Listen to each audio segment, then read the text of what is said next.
tidak henti-hentinya membujuk Baginda Raja, sehingga akhirnya Raja menikah dengan selirnya, yaitu Dewi Pangrenyep. Tidak lama kemudian, Dewi Pangrenyep mengandung. Dewi Pangrenyep merasa sangat senang. Namun, kegembiraannya terusik karena tidak lama kemudian Dewi Nagaringeruput dikabarkan mengandung juga. Bulan demi bulan, akhirnya tiba. Lahirlah sejabang bayi Dewi Pangrenyep yang diberi nama Haryang Bangla. Tidak lama kemudian, Dewi Nagaringeruput melahirkan seorang anak yang sangat gagah dan juga tampan. Dengan sigap, Walengser membawa sang jabang bayi. Disiapkanlah peti yang dinamakan kandaga. Dimasukkan bayi mungil beserta sebutir telur ayam. Lalu Walengser berjalan menuju ke tepi sungai Citanduy. Dihanyutkanlah peti yang berisi bayi itu.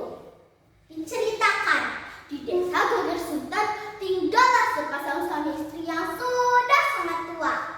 Namun mereka tidak dikaruniai keturunan.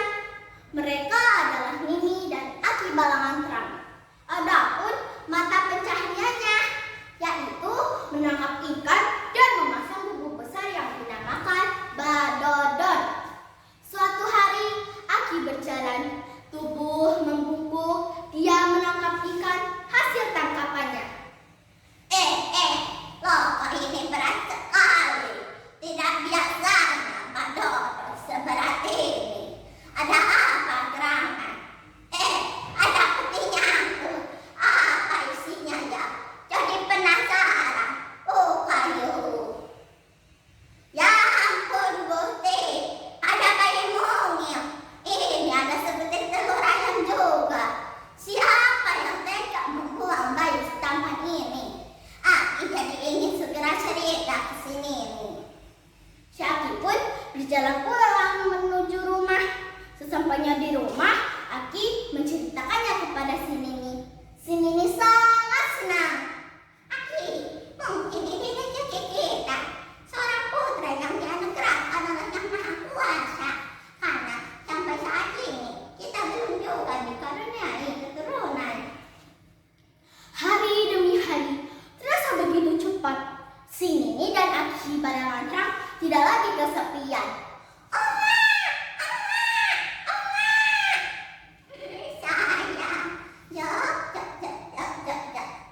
Diceritakan anak itu sudah besar.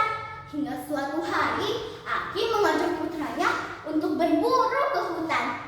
Di hutan terdengar suara riuh hewan dan burung di sekitarnya. Ciu, ciu, perkutut. Ciu, ciu, perkutut. Aki, burung apakah yang bersuara indah itu? Mana wahai putraku? Itu Aki yang hinggap di pepohonan. Oh, itu adalah ciuna. Tiba-tiba terdengar suara lagi. Kalau itu suara hewan apa, Aki? Bergantung dan loncat-loncat. Oh, itu adalah kerana orang-orang menyebutnya dengan nama wanara. Ternyata semua makhluk di dunia ini mempunyai nama ya Ki. Tetapi kenapa aku belum juga punya nama ya Ki? Baiklah. Sekarang namamu adalah Ciung Wanara. Waktu terasa begitu cepat. Ciung Wanara menjadi pemuda yang sangat gagah dan tampan. Suatu malam, Aki memanggil putranya. Ciung Wanara, pergilah kau untuk berburu ke Gunung Padang dan temuilah petapa sakti yang bernama Pandita Hajar Soekarsi dan serahkanlah sebutir telur ajaib ini kepada petapa sakti itu. Baiklah Aki, Nini, putramu akan segera pergi ke Gunung Padang. Tak lama kemudian datanglah si naga biru, seekor ular besar dengan suara yang berdesis keras. Wush! Dan anehnya, telur itu langsung dililit dan dierangi. Ciung Wanara pun dengan senang hati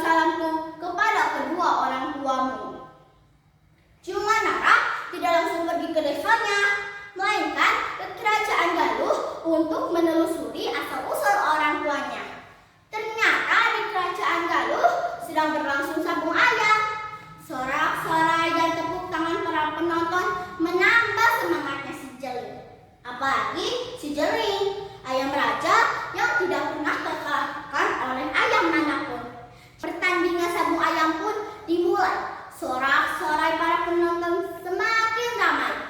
Awalnya, ayam milik Ciunganara hampir kalah. Tapi tidak lama kemudian datanglah si Nagawiru.